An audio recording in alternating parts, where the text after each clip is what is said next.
watching the American-Made Guitar Show, brought to you by UsedPedals.com and Wilgard Productions. Visit WilgardProductions.com for all your audio production needs. Without further delay, here's your host from Chester, Montana, USA, Gary Housley. Hi everybody, this is Gary Housley with the American Made Guitar Show, and my special guest today is Marko JANKOVIC. Hi Marko, how you doing? How you doing, Gary? Thank you so much. Oh yes, it's an absolute privilege to have you on. Marko, you're in the California area. Where about in California? I'm stuck right in the middle of it all here in Los Angeles, right in Studio City. We have a little beautiful home right here by Universal Studios, and I'm still getting used to this 20 years later. It's freaking 84 degrees today, and I'm in shorts, so it's just growing up in Four Seasons, this is still something to get used to, but it's amazing, I'll tell you that. Oh man, I'm feeling a little jealous here in Montana. It's cold, cloudy, and snow on the ground. So I would much rather be there in Studio City, California. That's for sure. So it's funny because I'm missing the snow. I'll trade you for a week. Montana has its benefits for skiing and snowmobiling and beauty. That's for sure, and so does California. So we're both in two equally beautiful places, I think. We're very blessed to be where we are, and there's not a day I wake up in this beautiful country now, counting my lucky stars that we have the opportunities we have here, and of how beautiful this place can be if we want it to be, That's right, if we want it to be. And ladies and gentlemen, what we're going to be talking about today is a whole slew of guitars and a few amplifiers. We're going to be talking, of course, we're going to be talking about Fender Strats, and we're going to be talking about Gibson Les Pauls of various types and years. And so let's get right to it. First things first, though, we need to get to know a little bit more about Marko JANKOVIC. You might be wondering who Marko is. Marko's got some things going on. I mean, he's really got a lot of hats that he wears. One of the things that he does is he's into real estate. Could you tell me a little bit about that? Yeah.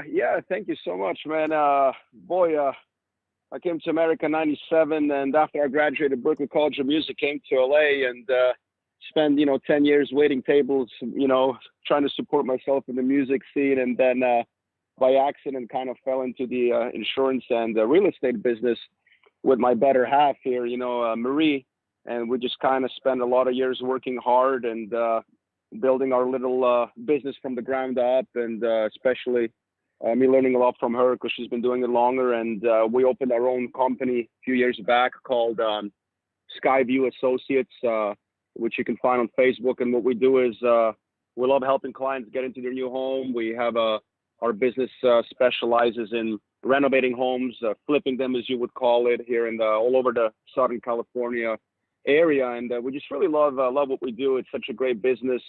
And when you're lucky to be in business for yourself, it's most importantly what has allowed me to do what I love to do the most, which is fulfill my crazy addiction for doing music and playing guitar. And everything I do comes back to somewhat at the end is motivated by music and playing guitar. There's nothing I do without the top motivation being how much more music can I do as a result of that. That's really everything in my life that makes me happy.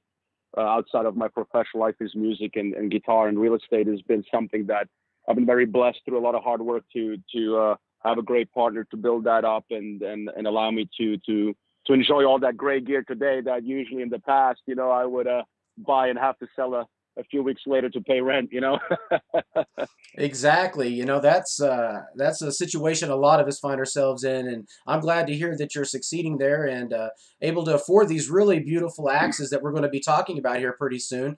Before we get into that, though, I want to learn a little bit more about you, and that is the fact that you mentioned that you went to school for music, and you're an accomplished musician.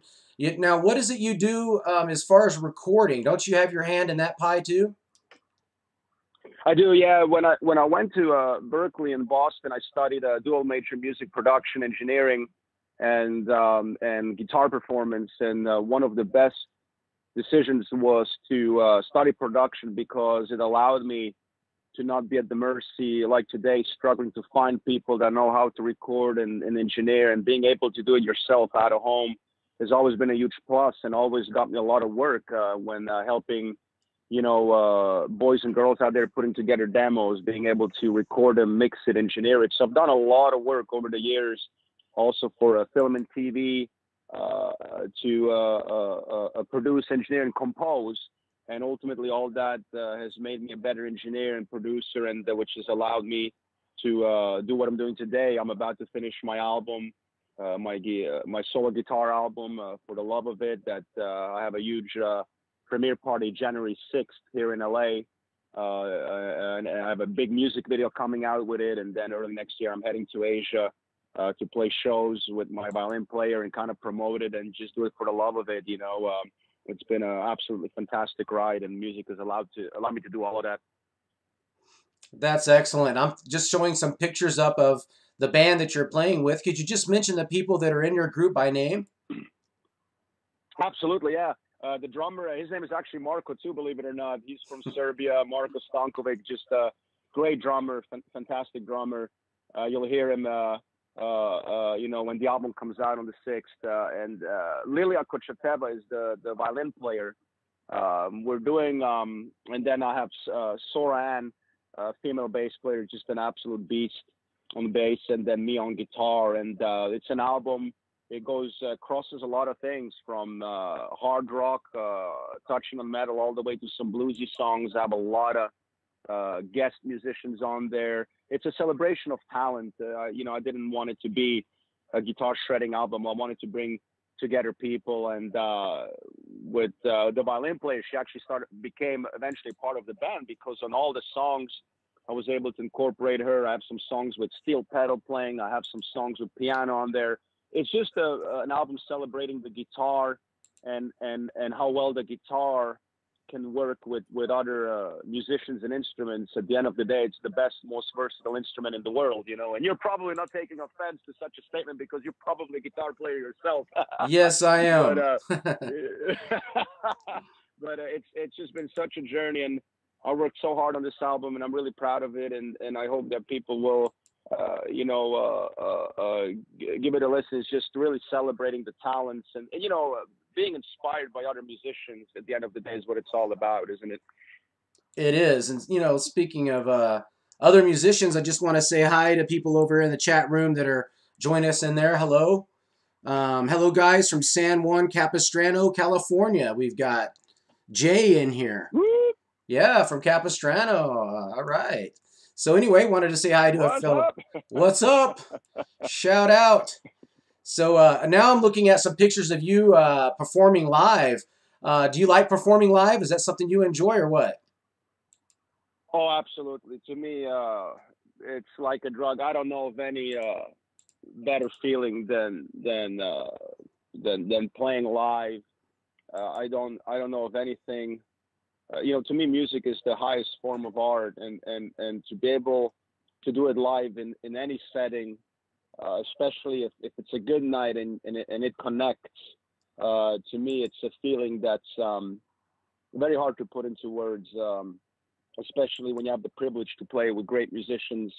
If you do it right, hopefully you're surrounded by better musicians, and that in itself is so gratifying and fulfilling. And playing live, to me, is since I'm 8 years old, all I ever wanted to do, especially on the guitar, because connecting with the audience at the end of the day, to me, is the ultimate feel of sharing music. And also, funny enough, when you're on the other side of it, when I'm in the audience, I try to make it a point to go shows almost weekly, big shows, small shows, local talent, good, bad. I want to see if there's something out there that I can steal that inspires me. And there's nothing, I don't know of any greater feeling than being on stage or being in the audience at a great show, for that matter. Excellent, excellent. And you know what? We're going to transition into talking about some tools that you use in these shows, and that would be guitars, man. What do you say? Oh man, careful! I love talking about guitars. Well, we're going to talk some guitar talk here, man. You've got quite a few that we've got lined up to tell everybody about. So let's just jump right into it. First of all, I want to know what you think about your Paul Reed Smith Custom 24. It's a 2017 model, and I've seen pictures of you with this Yep. guitar. Tell me what you think about it. To me, it's when it comes to the Paul Reed Smith Custom 24, especially, I think it's like a climax in guitar building, and it's not just to me always just about the actual guitar, but about the history of the guitar, the history of Paul himself. I remember being a teenager in Eastern Europe and looking at these old catalogs from Paul Reed Smith. When you still didn't have the presence of the internet, and you had this catalog with those huge cards that were slid into the left and right of each model. And I just remember it was like looking at a poster of a Ferrari. You didn't even have to know what it is. You just knew it was something special.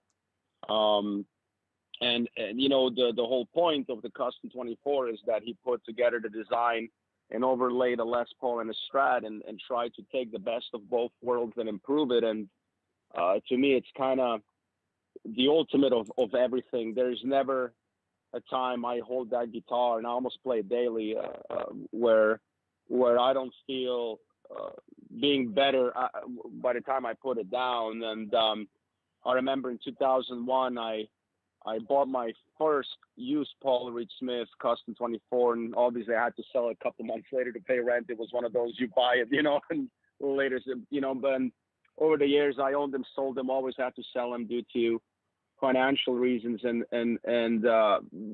today I'm lucky to have a couple of them, and they're just, to me, absolutely spectacular. The company's changed a little bit, and I have so much respect for Paul himself too, being an American business and what it takes to be successful. They're not cheap guitars. It's one of those you truly get what you pay for. And but when you hold one, you really understand what's so special about them. And it's a shame because a lot of people have them and don't really play them. My guitars, I play them. I don't. Life is too short. I don't put any of them behind plexiglass. They're here to be played, and I'm going to play them until they fall apart, hopefully. But it's just an absolute climax of guitar building and the philosophy behind of what a Custom 24 is, and to me, it's just the ultimate in guitar making, for sure. Excellent, well said. And I love Paul Reed Smith as well for the same reasons that you outlined. He has the formula for success. He's put in a lot of hard work from many decades now, and he's got a great product, and he's sticking with what he knows. Now, absolutely, 100%. And yeah. Now the next guitar, as awesome as Paul Reed Smith is, these guitars, they're all awesome. And so this next guitar is a little different. This is I've always wondered about this guitar because I've never played one. And we're going to be talking about your 2015 Malmsteen Strat, your Yngwie Malmsteen Strat. I've never played one of these. What can you tell me about this scallop neck and this guitar? How does it play? Tell me all about it.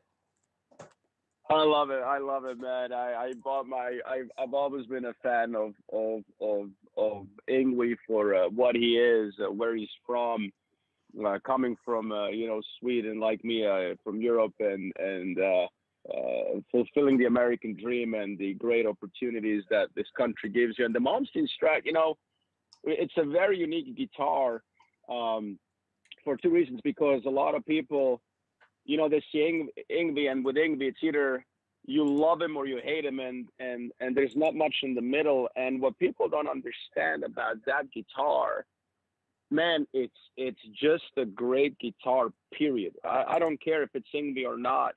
I'm usually not somebody that likes signature models just for the name of it, unless they're truly great guitars. And the Strat, Yngwie Strat, is based on a 70s Strat, and everything about that guitar I love. I love that large headstock. I love the gloss. I love the body style. I love the just the way it looks and feels. That manila color just reminds me of that 70s Strat, which was just an absolute masterpiece. Period. Anything from '55 to those late '70s with Fender. The scallop fretboard, ironically, is it takes some time to get used to, but when you get used to it, a few years down the road, you've been playing it for a few years, you're not going to be able to be without it, because it's just so spectacular for what it does, and it changes it's actually harder to play on a scalloped fret than easier. And people think, oh, you know, it's going to allow you to play fast. It's not true. It actually is. It's harder to play fast on it than on a regular fretboard. But his idea was to mimic the old lutes, and ironically, the origins of guitar, those frets were scalloped, and you know, it feels really great when you get used to it. I love it. It's even better when you have it in combination with other guitars. Those new pickups he has today compared to like the old DiMarzios, the new YJMs, they're really spectacular, and it's just a spectacular Fender Strat, period, that I can highly suggest to put into combination with any type of guitar that you have. It's very unique at what it does. And those DiMarzios, the YGM pickups, they're fantastic. It's just, I'm looking at it right now, hanging on my wall, and I just love it. I love the look of it, the feel of it. The neck is great. I can highly suggest if you ever find one in the store, just plug it in and enjoy. You know, I'd like to find one in the store. I haven't ran into one yet myself here in Montana, but one of these days I'm hoping that it'll be there, and I'll get to experience what that's like. And just always wondered, very curious. Thanks for answering that question.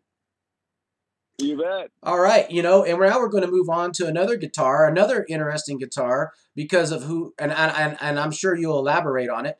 This Eric Johnson Strat. Tell me what you think about the Eric Johnson Fender Strat.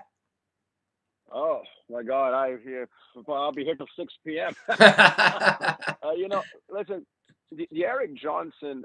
You know, first and foremost, I love Eric Johnson. To me, he's as good as it gets as a human being, as a guitar player, as what he represents. Just period. I mean, that guy can come out with freaking cookies tomorrow, and I'm going to buy it just because I want to support anything that man does, because of just everything he stands for is something good that's going to make you better. And obviously, the ultimate being is music. And again, it's not even the Eric Johnson Strat. It's just the Strat being an absolute masterpiece. I'm telling you right now, and I played a lot of custom shop Fenders. The Eric Johnson Strat is basically a custom shop quality Fender, and a lot of people will tell you, and I agree that it's even better than some custom shop Fender stuff. It's an absolute masterpiece guitar. It has the quarter sawn neck. The wood selection is spectacular. It has a very, very thin old school nitro finish. And remember, his Strat is based on a 57. So what they did is they took the 57 Strat and he tweaked it and modified it to the way he would make it perfect if he had to take a 57 and modify it and modernize it. The pickups are absolutely I don't have words for it. They're just so unbelievable how good those pickups are, the way the wiring is, the fact that the middle pickup doesn't have a tone control, that it's all bridge and neck, the feel of the neck, the way it compounds down the neck. It's a very flat radius. It's a 12-inch radius across the board, which obviously makes for a much flatter grip on the top end, because you know he's obviously very jazz gripping oriented with the thumb. Right. I'm having a very, very hard time putting that guitar down, and sometimes I look at it on the wall and I don't even want to take it, because I know once I sit down with it, I'm just going to be there for hours playing it. It is an absolute masterpiece of quality, craftsmanship, and artists working in harmony. My understanding is, I mean, they've been, that's one reason why it sells so good. I just don't know of a guitar for $1,700-$1,800 out the door that can give you that.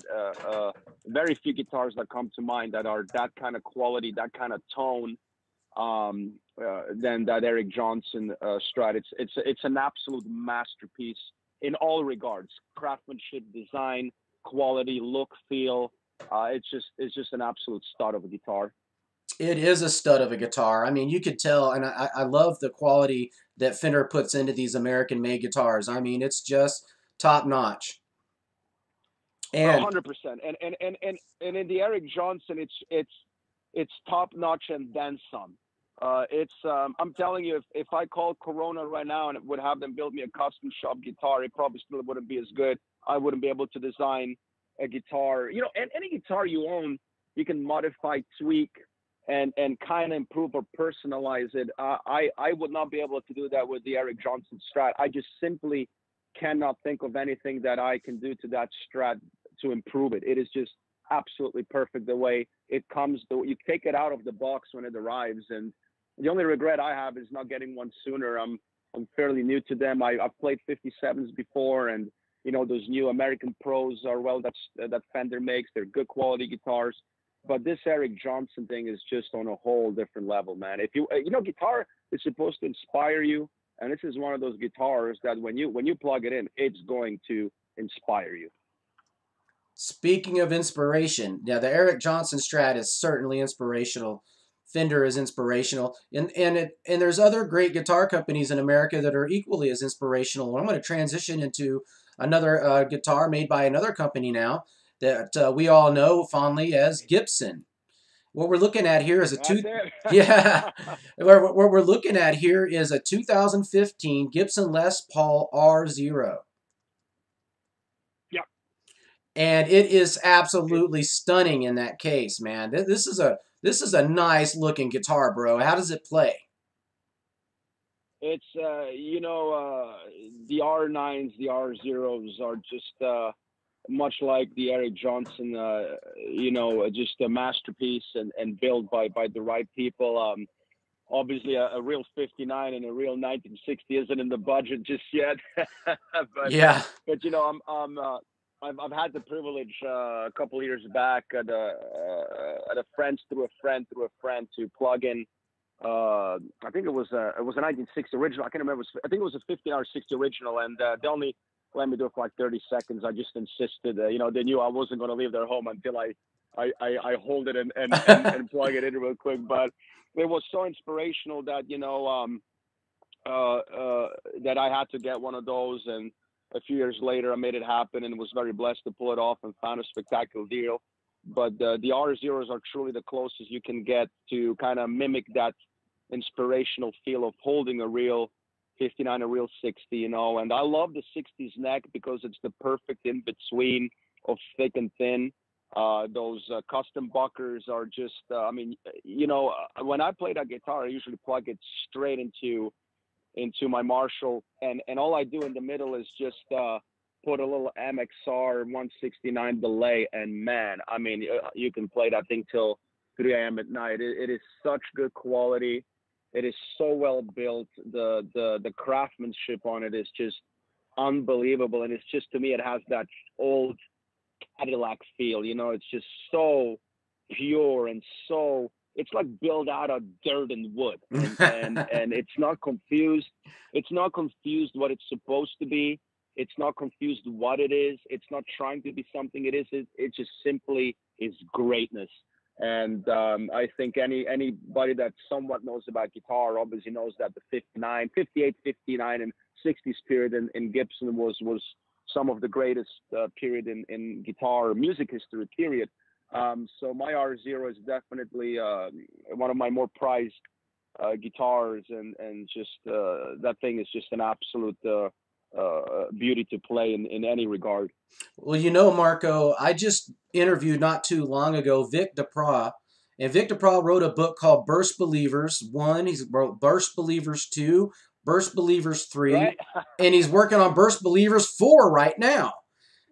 And yeah, did you see that? And it's all about 58s, 59s, and 60s. The guy is obsessed, but he's obsessed with the real deal. I mean, that's what he's collecting and selling and buying and trading. He's even sold to like the likes of Paul McCartney. I mean, that's how big some of his clients are. So huge, and he's a great guy, great interview. So I don't blame you at all for having one of these axes in your arsenal, because really, how can you go to war without these weapons? You can, and let me tell you, Gibson obviously in the last 3-4 years has an interesting up and down in dynamic. But when at the end of the day, when you look at some of the stuff at the root of it all, minus the whole marketing and what they're trying to do and somehow fit in and rediscover themselves, these R0s, R9s, R8s are a completely different kind of section of the company, and again, short of obviously being able to afford the original, I just think it's I'm not a fan usually of relics of kind of imitations of a period, but these R9s and R8s and R0s are kind of, especially the true historics, they're built in a way that truly can capture that magic short of owning an original one. And when you hold that thing, when you play it, when you hear that sound, it's the closest you can get to being in that period. And again, to me, that period is just some of the best in American music history, not just guitars, but music period. And my R0 is just makes me happy. I just, when you hold that thing, it puts a smile on your face, and that's what guitar and music is supposed to do at the end of the day, is hopefully you'll feel better when you put it down hours later than when you picked it up. Well, I've seen your videos, and I've seen you actually play this guitar, man, and I've seen you absolutely just rip. So I encourage people to check out Marko and his Facebook page. What is it called? Is it Marko JANKOVIC? It's facebook.com/Sir Jankovic. Yeah, Sir Jankovic. That was available. Sir Jankovic. All right, Sir Jankovic. Jankovic. So check that out, and man, you're going to be blown away by his cover of some of these songs. Like, for example, you did a solo from, it's on the tip of my tongue. Help me. Maybe Gary Moore or Steve Vai. Yeah, Steve Vai. Steve Vai. My goodness, man alive, dude. Whoa. I uploaded one of those, a John Petrucci solo just recently that was so inspiring to learn on my AFD Les Paul. Those things just sound great, man. A Les Paul is a Les Paul, and you might take your moment to find a good one, but when you do, boy, man, a Les Paul is still a freaking Les Paul. I don't care what anybody says. A Les Paul is a Les Paul. Speaking of Les Paul is a Les Paul, I've got a series of 2016 Les Paul 50s tributes up to look at. Now you've got a 2016 Les Paul tribute guitar. Which one do you have? Is yours the gold top or? I bought the 50s tribute gold top, and I have a 17 classic and an 18 classic that I picked up because they have the P90s in them. And to me, the Les Paul classic of the big production guitars right now is the best value and just a spectacular guitar. Besides, you got to have a Les Paul with P90s. The 50s tribute is a spectacular guitar. I did some mods to it and changed the wiring and had my guitar guy kind of round the frets a little bit and put a little bit of money in it. But it's just a spectacular guitar that I originally bought for my girlfriend's birthday. But, now I'm the one playing it all the time because of how great it is. I'm going to have to remember that. Tribute. Listen, buy your girlfriend a guitar as an excuse. They're not going to play it, and you'll end up with it. Exactly. Yeah, it's weird because it was only like an $800-900 guitar, but it's still a real Les Paul.